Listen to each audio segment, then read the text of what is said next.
podcast is brought to you by Incremental.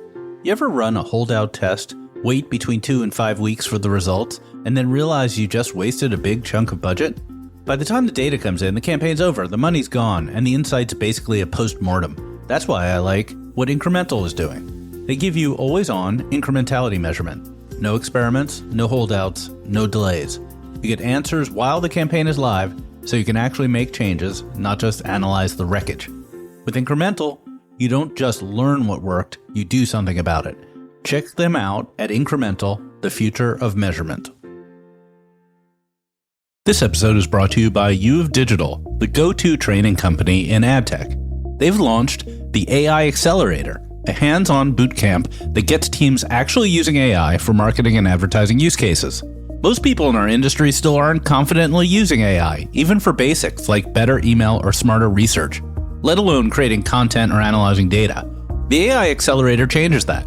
It's participatory, immersive, and it's being used by teams at Diageo, Disney, and Mediaocean with tremendous results. And the industry AI leader Scope 3 is now the exclusive sponsor of the AI Accelerator. This program is legit. Go to uofdigital.ai and use promo code MARKETECTURE for 20% off, or email contact@uof.digital for group rates.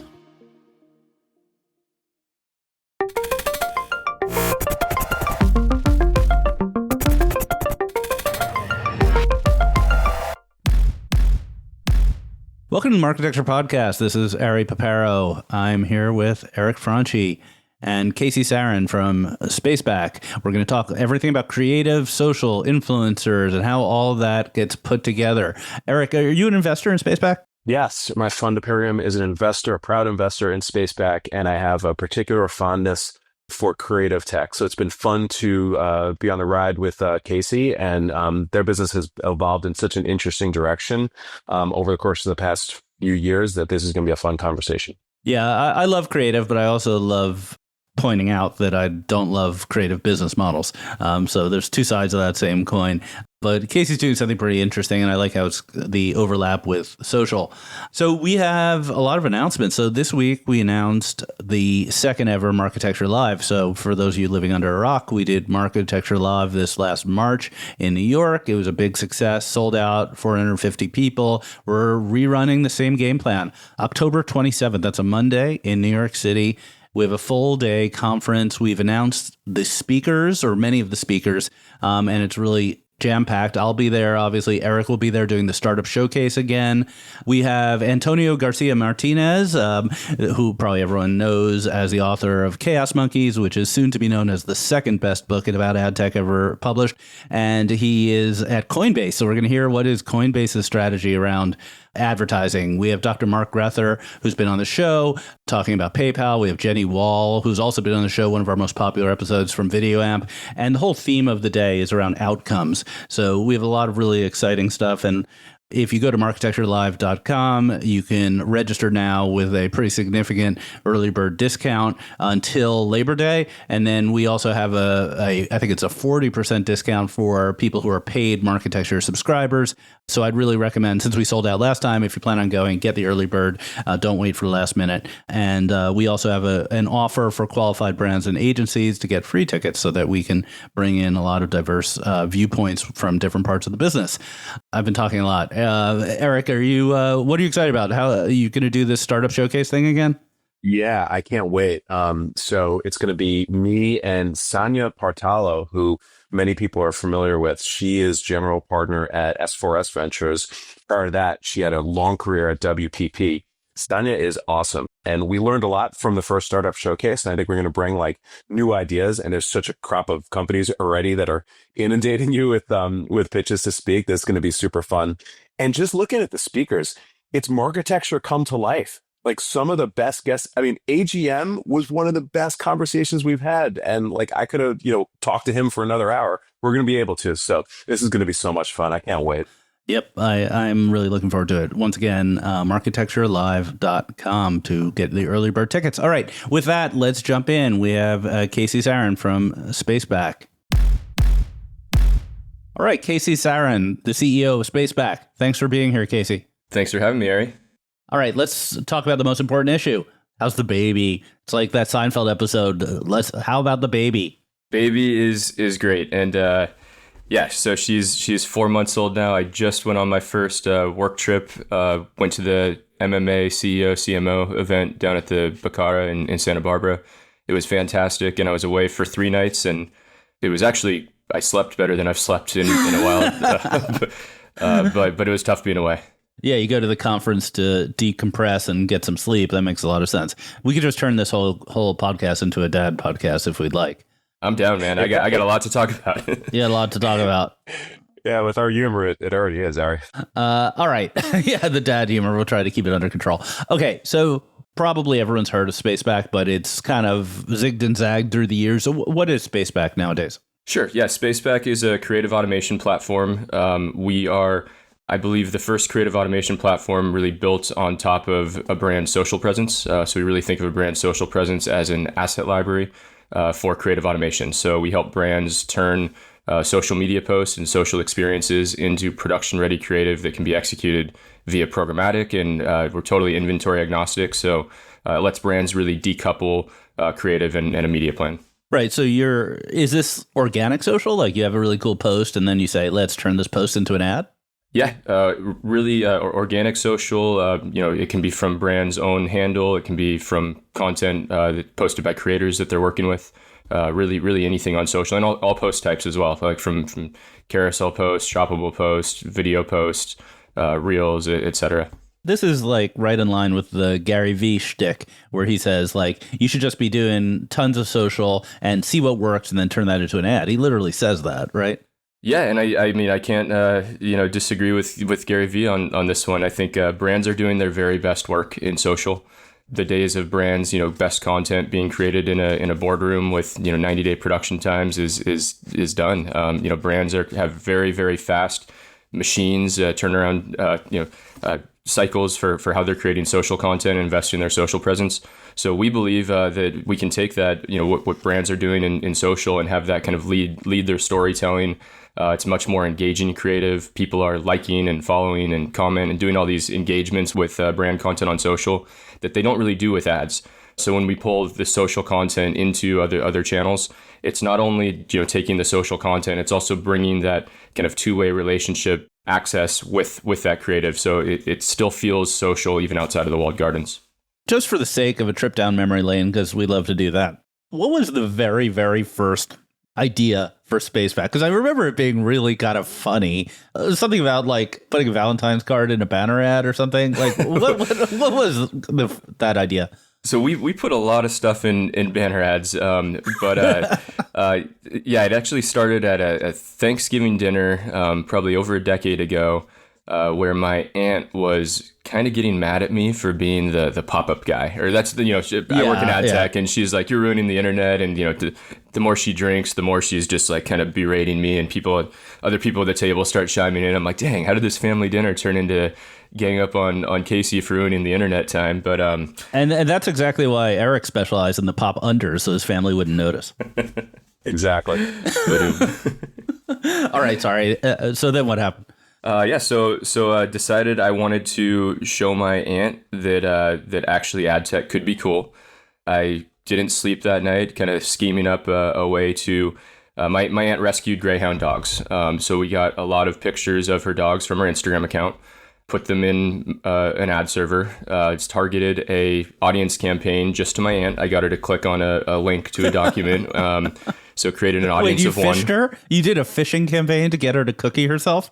I did. I fished my aunt to create an audience of one that I could then bid $50 CPMs on, and everywhere my aunt would go on the internet, she would see pictures of her greyhounds. Terry Kawaja mentioned something about no one has ever cried from seeing a banner ad at an event the other day, and I talked to him afterwards. I'm like, I actually made my aunt cry tears of joy seeing her dogs all over the internet, and she was taking selfies like with her screen and sending them to the family thread, and that was really the aha moment of what if we take this space back and kind of rethink what can be an ad space, that the level of personalization that's possible. Like I did that 10 years ago. with like true personalization in ad tech. And that was really the inspiration of, what is the potential impact of if we replace ad experiences with content experiences? How can we change the relationship that people have with ad space? And obviously, with the explosion of Gen AI and creative tech, the opportunity is becoming more and more exciting. But yeah, the very original concept was, let's replace ads with content that people want to see, and see what that does to the relationship with ad space. Yeah. All right. So that's where the name comes from. It makes sense. So let's zoom out. Let's get off the greyhounds and whatnot, and let's just talk about creative in general. You're on fire today, Harry. So, what's your big picture view of creative? Is it moving away from agencies and storyboards and big budgets because of AI, because it doesn't work as well, because of other technologies? Give us the big picture. Well, I'll answer less in terms of what it's moving away from and more what it's moving towards. And I don't think that it's a completely linear spectrum. I think storytelling and creative are still going to be very important, and agencies will still play a very important role in that. But with Gen AI, we are going to see brands just have a lot more options for building a lot more high quality creative. A lot of that, is going to be around, versioning and how we get different variations of creative messages, but it's also about how do we help brands operationalize having lots more creative. There's brands are going to go from maybe having 4 creative in a campaign to 4,000 creative in a campaign, and it means the way that we plan and optimize and measure and control for creative is going to change a lot. So it's not just that we have Gen AI and more creative is here. The entire infrastructure for how we think about this creative is going to be changing, and I think the real promise of DCO, of the right creative at the right time, right message, is I'd say finally coming to fruition when we move to television, where the creative impact is so much greater. We have Gen AI, so we can do so much more creative variation, and now we're going to see this next phase where DCO isn't really about making the CTA red or green if it's raining, for someone, and calling that personalized creative. It's going to be a lot more about actually determining the right creative message, having a lot of tools to have precise creative messaging, and tools to measure how that works. Walk us through your vision. How do you think the advertiser gets 4,000 creatives? Are they prompting it? Are they meta prompting it? Is someone else doing it? How does that relate to your business, where you're talking about social, where you don't have 4,000 organic posts? Yeah, well, you'd be surprised. Some brands do have thousands and thousands of organic posts, and even more in their ad manager or as dark posts, which are also very compatible with Spaceback. So I'd say there's no lack of content in social for creative automation, even as it stands today. And brands are just continuing to invest. We see obviously the creator space only accelerating, and more and more social content is video. When we first started Spaceback, a decade ago or less than 10 years ago, but even then, it was predominantly still image posts. And then with the emergence of TikTok and then Instagram Reels, TikTok being video only, we've just seen a massive shift towards video content in social. And that, I think, is very, very convenient timing with CTV and the living room going programmatic. It means we have a lot more video content to kind of repurpose into creative for the living room. That makes a ton of sense. I would argue that it's not like 4,000 creative. It's probably infinite creative. If we really think about the capabilities of Gen AI, I was with someone yesterday and we were, kind of going through Google's VO3 model, and the ability to go from text to image and then from image to video and make realistic videos. It's here. So how are you both retooling, what you're doing, but then again, to Ari's point, like counseling brands on how to take advantage of some of these capabilities that, again, it's not a future thing. We'll talk about this later on in the refresh. It's like a today thing. Yeah, totally. I mean, from SpaceBat's perspective, and I couldn't agree with you more. It's not 4,000 creative, more kind of illustrating that we're going to see many X multiples increase in the type of number of creative that brands are using. And I think the systems that we create need to think of it as infinity creative, not 4 to 4,000, as I said. But how do we operationalize potentially having individual creative for every single placement that's being delivered. From Spaceback's perspective, we are helping brands do that based on existing assets in social, video assets, image assets. We also train our model on things like the brand's website, the brand's catalog. So we're pulling a lot of other kind of brand assets. But our approach is, how do we have a kind of pre-populated asset library using AI so brands can really quickly build high creative, like non-designers, in a few clicks, that's already leveraging high quality creative content that was created by the brand. So we're not solving that 0 to 1 problem. If a brand doesn't have any assets, and there are exciting companies in the creative tech space that are doing that. That are helping brand turn their website into a video that they can run on CTV. So I think there is a place for that. That's not what Spaceback does specifically. We help brands convert assets that are already on brand, that they already know are performing well, resonating with their audience, and bring those into paid media. And we do see on the performance side that social content outperforms standard creative pretty much every test in every environment we've ever done. It's amazing. It's people prefer social content to ads. I mean, it sounds obvious when you say it, but we see that time and time again through measurement. So I think that's kind of a blessing and a curse, for us a lot of times, because a lot of the bar that we're up against is existing creative, and we're I think phase 2 of Spaceback. When we were first getting off the ground, it was convincing people that this is better creative, and having countless case studies, and and just banging our drum as loud as we could to say, hey, this works. Now it's, I think, less about proving that it works and really helping our partners get the most out of it. And just because we can perform better than an existing creative, that shouldn't necessarily be the bar. It's like be the bar. It should be how much creative lift, how much performance lift can we see, and brand lift, and all the things that brands are measuring through having a much more dynamic approach to bringing really helping creative move at the speed of culture, and having we see tons of activations around things like Mother's Day is huge for Spaceback, where a lot of brands will have social posts around these kind of holidays or tentpole events where they wouldn't necessarily have programmatic creative for it. We allow them to turn that stuff into creative that they might run for a weekend, a couple of days. So really, like their most current, most engaging social posts can be powering paid media in real time. You mentioned earlier, a quick question. You said dark social. What is the definition of dark social? Sorry, a dark post on Instagram is just a post that's not discoverable on a brand's feed, but still has a public URL that they can use as to run paid budget behind. Why do they do that? Is that just an option in the CMS? So say a brand wants to put paid spend behind a post, but they don't want it to be discoverable on their just organic feed, or they want to run a bunch of different variations of a post. They might not want to have 10 different right, things. Okay. So it's a way for brands to kind of manage their paid presence and organic presence together. All right, I learned something today. I'm interested in what you're seeing on the brand side as it relates to creating social.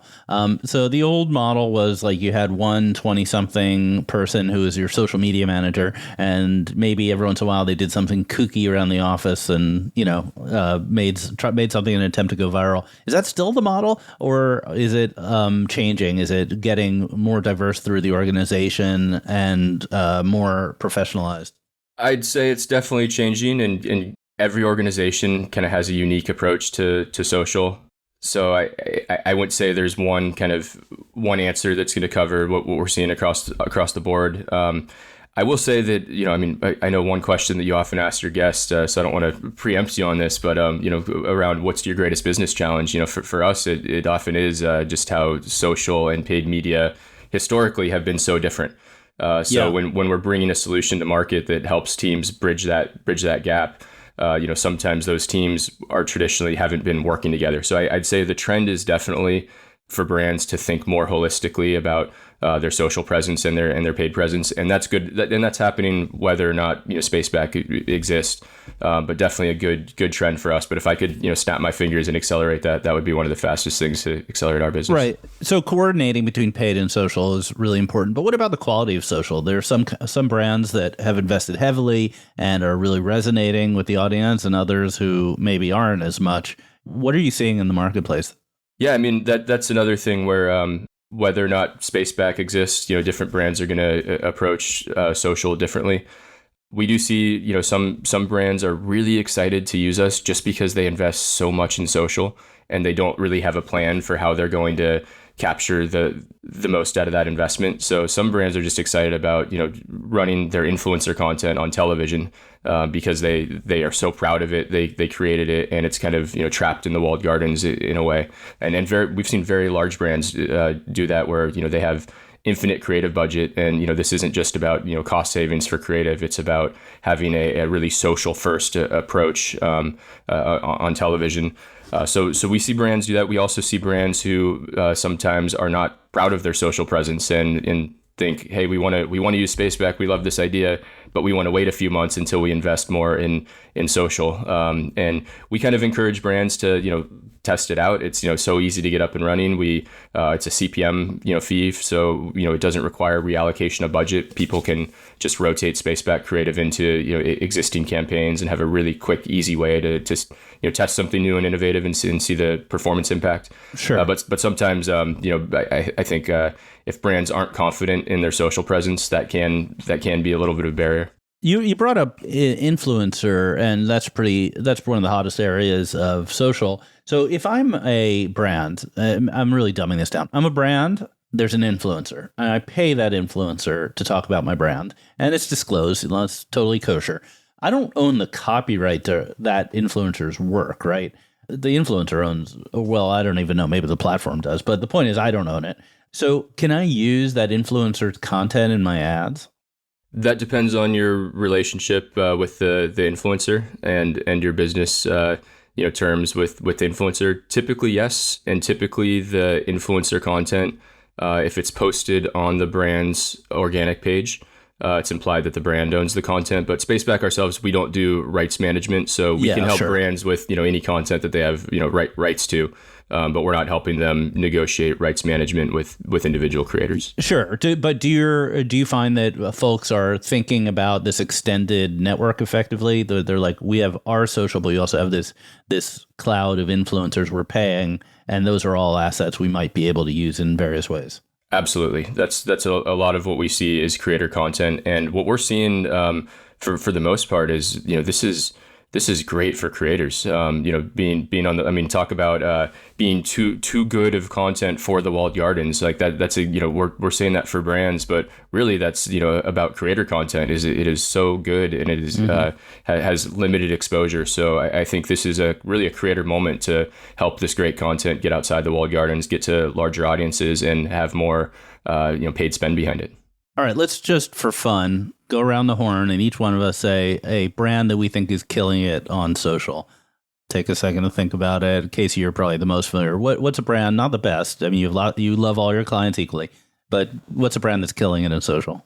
There's so many different types of killing it on social. Like there's like the Wendy's, answer where it's like, just the amazing, really clever, comments. There's the, Williams Sonoma where it's, beautiful magazine level content that they're, creating all the time. There's, I think Target's doing really cool stuff with different mommy bloggers, different types of vertical creators. So I know it's a cop-out answer, but there's so many different types of killing it on social, and I think that's what makes it cool too.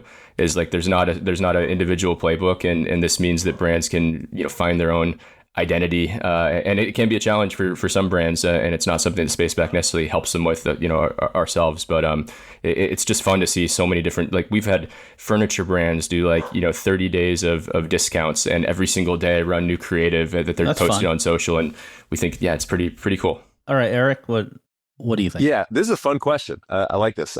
It's native to the platform, right? Like, on X, if you can find somebody, obviously within your organization that can, kind of strike that balance between brand voice and unhinged, like it can be great. A couple of weeks ago, Coinbase had somebody take over the account and, was just like posting the most outlandish stuff. And it was like some of the best, like X posts by a brand that I've seen. And then completely on the other side, so there's a brand called Origin. Origin Main, I think is the full name. It's very big on Instagram, and it's all storytelling. This is a brand that is trying to bring clothing and textile manufacturing back to America, and they feature their employees. They feature them refurbishing these looms that they buy that have been nice. sitting for like decades, and just like bringing them back, and like actually how like the jeans are made. And the founders are really into it. So it's like, I think it's a little bit, you're kind of dependent on the platform, but those are two examples That's awesome. that I've thought. Yeah. I haven't seen much good on X except for snarkiness. I think on like TikTok, Insta, like I like Utz potato chips. They have this ongoing series where they debate whether it's pronounced Utz or Utz, and their employees like mispronounce it on purpose, and then get Utz, upset with right? each other. I don't know what it is. Is it Their Utz? social media has confused me, so I have no idea what it is. It's one of the two, and now we're talking about it, which I guess is half the battle. I'm a big fan of the crab chip, by the way. That's while we're talking about Utz. You ever have the crab chip? It's No, like, but I'm gonna check it out. yeah, it's probably not available West Coast. It's a flavor. ahead, It's Wawa basically later. it has no crab in it. It's crab flavoring. It's like the stuff like Old Bay, basically. It's really delicious. I'll try them out when I come out for your book signing next week. Definitely. Hey, I appreciate the callback. We'll talk about it. All right, that was an awesome conversation about creative. There's so much more there. We're going to take a quick break. We have tons of news, earnings, and AI, EIAIO, I guess I would say. All right, let's take a break. Exclusive inventory, fragmented tech, high minimums. Programmatic is built for the few, but advertisers need scale without the complexity. AdLib sits above it all, orchestrating activation, optimizing 24/7, 365, and giving you back 40% of the time spent juggling multiple DSPs and media partners. One login, every platform. No trade-offs. Go to getadlib.com, GETADLIB.com. All right, welcome back, everybody. We are here with the refresh, aka the news of the week. So it's Thursday, July 31st. We are in the doldrums of summer, and there's more news than we can ever possibly cover. So I don't know what's going on, people. 80% of it is AI, though. Let's talk about some earnings. Let's talk about some, I think, like kind of neat announcements or strange announcements out of some walled gardens, and then AI stuff. So earnings. We had two big ones drop over the course of the past 24 hours. The first was Meta, incredible earnings report. So Meta, 46.6 billion in ad revenue, up 21% year over year. Their overall revenue, for context, is 47.5. So advertising is Meta. A couple of points here from the report, and we should talk about it, and specifically Casey, because I think Meta fuels your business. I love your perspective. So number one, AI is working. They're seeing a 9% increase in average price per ad. And number two, 2 million advertisers are using Gen AI creative tools. So again, to underscore the point that, Gen AI is here in terms of creative. The two other things I thought was neat was, number one, their CapEx. So they're going to spend $72 billion this year, largely on AI. And then number two, we'll drop it in the newsletter. Zuck dropped this like manifesto on the race for superintelligence, and basically pointed directly at some of the other LLMs in terms of where they want to take superintelligence and the impact that it has on the world. But man, Meta is just firing on all cylinders. Yeah, I mean, just I guess 18 months ago, the stock was hitting rock bottom, and everyone thought the toilet, and everyone's like, "Oh, Zuck's been wasting all this money on the metaverse. This company's earnings are flat. What's it worth?" And some people dove in at that point and made amazing amounts of return. And now it's just an AI machine. So yeah, don't try to pick stocks, I guess, is the message here. Casey, so as Meta goes, does your business in a weird way? Yeah, I mean, I think what this highlights more than anything for me is just there is a real like mid-tail, long-tail of video advertisers, and they're on Meta. And, as an industry, I think creative is a big part of the unlock, but how do we bring this bring this crazy demand into CTV? They already have these video assets on Meta. I'd be willing to bet, a very large percentage of what we're talking about are video creative. So I think our business is really part of the larger industry challenge of how do we access that budget and deliver performance, that is going to be, comparable or going to warrant brands diversifying outside of Meta. And I think that is going to be a long battle that starts with creative, and it starts with removing barriers to entry. And really, how do we turn creative from I think what Meta has done with their AI, what Google's doing is turning creative from a barrier to entry to a lever for optimization. And that is a challenge that we're going to have to be able to do that outside the walled gardens to be able to stay right. So I think this highlights the opportunity and also really what we need to achieve to access that kind of budget. Why doesn't Meta have a living room strategy? They have the advertisers, they have the AI. Why can't you see a Meta ad when you're on your couch? I'm humble enough to realize that, Meta's outperformed anything I've ever done in my career. So my advice is literally worthless to them. I'm just wondering, it seems to me like it's a big missed opportunity. Yeah, I mean, I'd argue that Meta's, this isn't, I'm skirting your question again, but I think you're probably generating a lot of revenue for Meta in your living room, just not on the big screen. But you are engaging with Meta while you're on your couch. Definitely. I think that they're probably just not on your podcast telling you about their living room strategy. I think a lot of smart people at Meta are thinking about it. And I think it is going to be an extension of what is already working for. So I think Meta, we see obviously Facebook Audience Network has been something that has existed for a while. I think it'll be interesting to see if Meta expands that more into television. Well, I think the living room strategy, attempt one was VR. So a completely different, form factor and device. And it's very clear from the comments that Zuck has been making is that glasses are going to be, really, really important. And he thinks going to, ultimately overtake the smartphone. And if glasses are the strategy, you're probably wearing glasses all the time. So again, these could just be new devices, Ari, not necessarily TV and CTV. That's true. And I think, though, when you think about a real lean back experience, you have TikTok and YouTube pretty far ahead of Reels. It feels as though it's an area where they have some white space ahead of them, and they're obviously working on it, but it's not nearly as evolved as those two other competitors. Okay, let's keep going. We got so much here. Microsoft, a little bit less square in the advertising story, but I mean, what a beast. It's now a $4 trillion company. There's two $4 trillion companies in the year 2025. Just the scale that these companies are operating at, insane.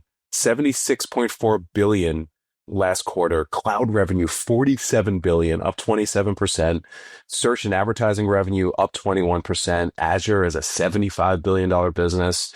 Just shout out to Microsoft, operating at a scale that is just unbelievable. While headcount continues to decline. What a point. Yeah, I don't have the numbers in front of me, but they've done 2 rounds of layoffs in the past 24 months. Yeah, the last was 9,000 a few weeks ago. Wow, that's a really good point.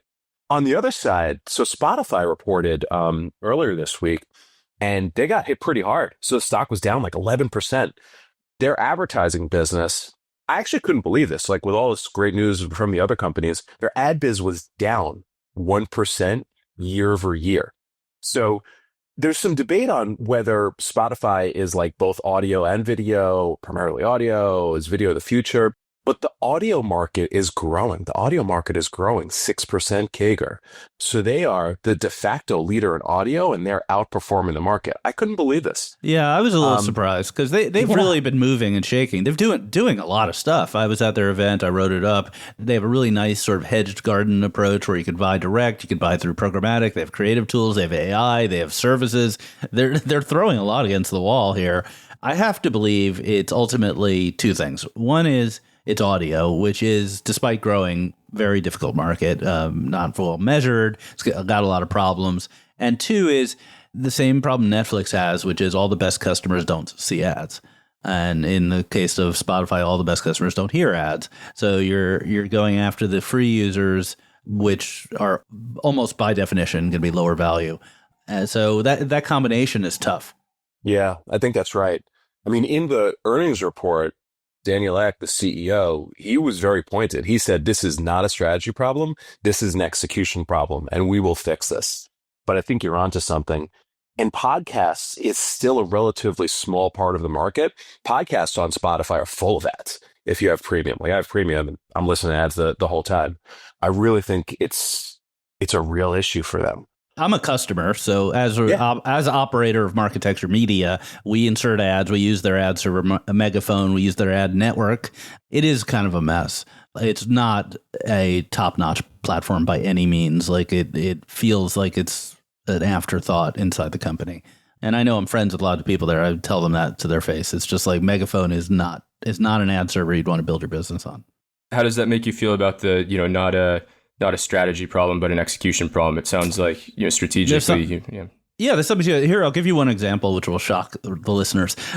You run a podcast. It runs on all different platforms. They introduce the ability to run video. Okay, cool. Video's great. It monetizes better. As soon as you run a single video, they change the way your entire system works. First of all, the video only runs on Spotify, so they don't have the ability to push a video to YouTube or to anywhere else that you might be listening to the exact same podcast. But secondly, they actually stop your ad serving from working properly on video, and they make it exclusively a Spotify ad network product. So if you want to operate a media, you want to be a creator and have maximum monetization, you would never use that feature. So they rolled out video in a way that totally cripples the ability to monetize.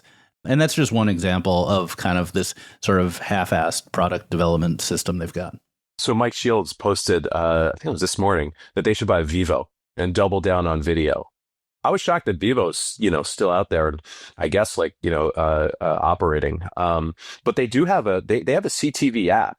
It's how I send my dad to, I guess not watch, but listen to the Marketecture podcast. So perhaps there's a video element here that they can double down on. Also, Alex Kantrowitz, friend of the pod, he posted something just this week saying all of his podcast discovery happens on YouTube.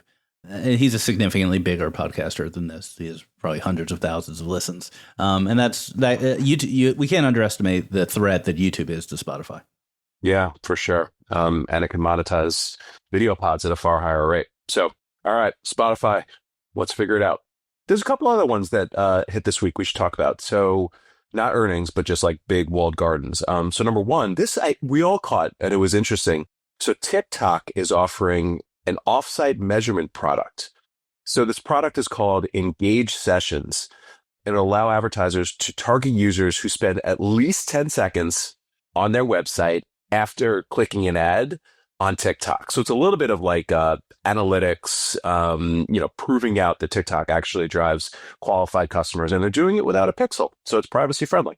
Yeah, so they say.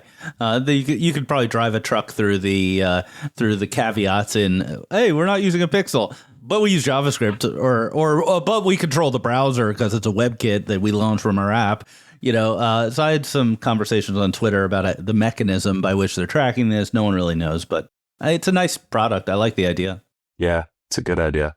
Do y'all think this is a prerequisite to some kind of TikTok off-platform monetization as well? It could be. I don't know if the TikTok format of vertical video really would work offsite very well. You would know better than we would. How does vertical video work in banner ads? Yeah, TikTok has had a successful out-of-phone program for a while, doing out-of-home. TikTok has a TV app that has a vertical video experience. Actually, I have a friend who has a TV that actually is on a motor that turns to vertical on his wall. That's crazy. It's pretty dope. But I think that there are plenty of ways of for good content to live in other contexts outside of TikTok. So I think it's more of a how valuable is the TikTok audience, and so I think there's something there. Do they monetize outside of their own apps? You said out of home. Out of phone. Out of phone. So basically on the TV, but it's still a TikTok app. Digital out of home. So digital billboards. So they're buying ads on other people's content on digital billboards? I believe they have in the past. So well, that's interesting. So this might it will be interesting to see if TikTok expands on that to do more TikTok placement off TikTok. Sounds like a job for Spaceback. We're ready. Cool. Hit up your boy.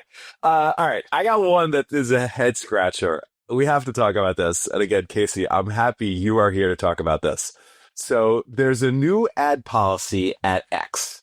if you're a brand, you're going to get lower rates if you produce aesthetic ads that are free of emojis, ads that are free of hashtags, and ads that are free of URLs. So ads you can't take an action on. This is a head scratcher. I don't know what to think. What do you guys think? Well, I mean, X ads, I was thinking about this week, that the basic format of the X ad is that it's a tweet. That's both like the best and worst thing about it, because the best thing is that you do read them, and the worst thing is you accidentally click on them and then you get upset. I was saying to myself, I was doing a little thought experiment. Like, this is what I do in my free time, thought experiments about X ad monetization. And I was like, I wonder if they would be better off just doing an Instagram style big ass image, and you would notice it was an ad, so you'd have some banner blindness, but it would probably work a lot better. And it's interesting you're bringing this up, because I think they're this is like a half measure. Like, make the ads look more like ads, but don't prohibit people from using posts. Interesting. Okay. I was looking at it from the perspective of, like, with X, job number one is to prove the value. So if you remove or penalize URLs, you start to remove the ability to do like some sort of like click-based measurement. What you're saying is actually like remove it completely and just focus on the fact that you can like put good ads out there, right? Maybe. I know that the ads currently suck. Could I tell you about my favorite X ad I saw this week? It was an ad promising an astrologer to use astrology to help you pick crypto. It was like Madame whatever's forecasting of crypto prices. And I just love that ad so much, because frankly, that's probably a better way to pick crypto than any other method, right? And it's like the perfect X ad at the same time. And I just found like we had product market fit. Did you click? I did not click. Casey, what should X do? Look, I think it's actually, I mean, if you think about, ultimately what we do, ads got to be good for buyers, sellers, and audiences, users. I think X, seeing what they can do to influence more than one side of that kind of the three-legged chair, and they're actually trying to influence the advertiser creative that they bring that's going to benefit the whole ecosystem. I don't know if they're doing it the right way. I don't know if it's going to work, but I commend them for trying to look at the tools to kind of how do they influence the value exchange, and kind of measure and learn how to ads that should be better user experiences actually impact the entire value exchange for everyone. I don't know if it's going to work. I'm kind of with Ari. I think trying things that are not about moving just one leg of that stool at the same time, but actually like, economic incentives, to advertisers for ads that better benefit publishers. I think there is something there in thinking about that value exchange holistically rather than one pillar at a time. They really got to do something. The X ads are really bad. Like the whole X ad system, we covered it when Linda left the company, that they're down, like 40, 50% over the last 18 months. The ads themselves as a user, they're just bad. Sure, they could let it die on the vine as X shifts its business model. But if they want to make this $1 billion, $2 billion in revenue a year, they really have to do something. So let's see if this works. All right, let's move on to some AI stuff. So Trey from AdTech Explained, a architecture property, cha-ching, dropped this post this week. Cloudflare versus the AI crawlers, a last stand for the open web. Everybody should read it. It was fantastic. And it was one of the most bearish arguments that I have seen about the future of the open web coming from an ad tech person. So it was, a little bit of a head scratcher. What was your guys' reaction to this? Like, I thought it was just a great piece. Yeah, Trey's great. We love publishing AdTech Explained. I think that it's interesting. Cloudflare's position here is really interesting. They're just a ubiquitous provider of network services for websites, and they already do things for publishers. They already do things like robots testing, like CAPTCHAs. And so effectively gating and try to monetize the AI scraping seems like a really great thing for them to be doing. In addition, there's the data point that came out, I think, this morning, that we had reported previously that Amazon was licensing New York Times data for shopping. The price tag came out $20 million. So not a drop in the bucket. That's pretty meaningful. I think Trey, he extrapolates the linear trends and ends up in a bad place. It's possible he's right. It's possible he's not. It's a good point of view. The big line that I pulled out, we are inexorably marching towards a future where AI relegates any content creator to a mere input mechanism for insatiable AI models. Hell yeah, man. As long as I get paid. But it's, the point he also makes is like, you're kind of damned if you do, you're damned if you don't. As a publisher, you can block the crawlers, but if you block the crawlers, you're not going to be appearing in the LLMs, which is this real existential risk.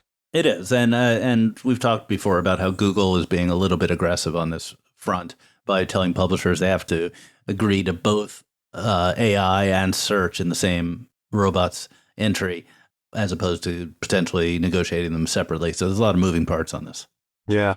One of the things I thought was neat, though, is that, he points to these, almost like AI native sites, like recipe sites, and how they're going to be the first one to get killed. And Double Verify drops a report that says, actually, recipe sites are growing because it's so easy to basically produce them with AI slop, and provided a how-to for brands to avoid this stuff, because these are just some of the most difficult sites to navigate, and shouldn't be monetized at all. So, but it was an interesting dichotomy. Is an AI site bad if the recipe actually turns out to make good muffins? I don't know. I mean, just the UX, right? Like, you just ask ChatGPT or your LLM of choice for the recipe and the directions, you get it. It's probably the best recipe versus just navigating these rando sites that are just built basically for MFA. I do think that they're probably not the best choice. Yeah, but I mean, it's competing against these effectively MFA recipes created by real creators. I don't know. I'm not sure how much better it is. Yeah, it's a good question. I don't know. Debatable. A couple other quick hits before we leave it. ChatGPT is reportedly now at a $12 billion run rate, 700 million users, but also burning $8 billion. That's a lot of burning. Yeah, a lot of burning. I think this ties into the Azure being a $75 billion business from earlier. Exactly. Right? Exactly. Exactly. And Meta, having a $72 billion CapEx. And finally, Mark Cuban made the news. I remember, you're a fan of Mark Cuban. I don't know if you are anymore after this. He said that there should be no ads in AI. We should learn from the algorithmic issues that we've encountered with the social platforms. I don't know. I'm going to take a charitable view of this, which I already did on X, which is there's a really big difference between taking payments to influence the model versus tacking ads on top of the outcomes. Right. Yes. And you can make a pretty good argument that that a model should not be influenced by effectively paid placement, product promotion, whatever you want to call it. And I'd probably agree with that. But then once the outcome is being generated for an end user, putting some ads in there seems totally harmless. Yeah. And he walked it back, actually. He made a subsequent post that basically said, hey, if it's something is identified as an ad and kept independent, from entering into your feed as a user, he thinks that it makes sense. But it's like, where's the line here? Like, there's this explosion of companies that are building SEO for LLMs. Yep. Right. And, if we extrapolate this into, one of our favorite examples of travel, you just want to like book a ticket and get the best rate. And if you're provided the best rate and an LLM makes a cut, is that an issue? I don't know. Probably not. Shouldn't be, right? I mean, if I want to plan a vacation and then there are some paid links to actually book it or affiliate links, I don't see the problem. Who cares, right? Yeah. As long as it then shows me a pop under for the vacation location, someone at ChatGPT should be working on their spawning algorithms. Spawning ads. I heard something interesting from Sean Downey at Google about monetizing AI responses with the ad creative actually able to use elements of the prompt. So basically the creative being even more relevant because it's using exact elements of the prompt in the creative. So it's almost giving users exactly what they're looking for, or at least more of the perception that of relevance. But I think it's a kind of interesting playing with relevance that way, where it's less about relevance of the ad and more about relevance of the message. That's super interesting. So are you saying like if the prompt is like find me a low cost hotel in wherever, that found they you might the lowest cost hotel in wherever? Yeah, they might use the word low cost in the ad or something like that. I think that basic example. Yeah. I think search has had that capability for a long time, just with like keywords and stuff like that. All right, cool. There's still some more news. We're out of time. Subscribe to the newsletter so you can see it. But this has been an awesome conversation, Casey. Thank you. Yeah, thanks for having me. Casey, thanks for being here, and everyone, thanks for listening. See you next week. Thank you for subscribing to Marketecture. New interviews are added every week at marketecture.tv and your favorite podcasting app.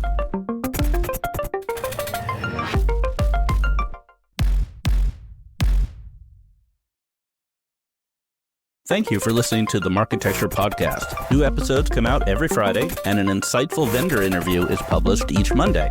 You can subscribe to our library of hundreds of executive interviews at marketecture.tv. You can also sign up for free for our weekly newsletter with my original strategic insights on the week's news at news.marketecture.tv. And if you're feeling social, we operate a vibrant Slack community that you can apply to join at adtechgod.com.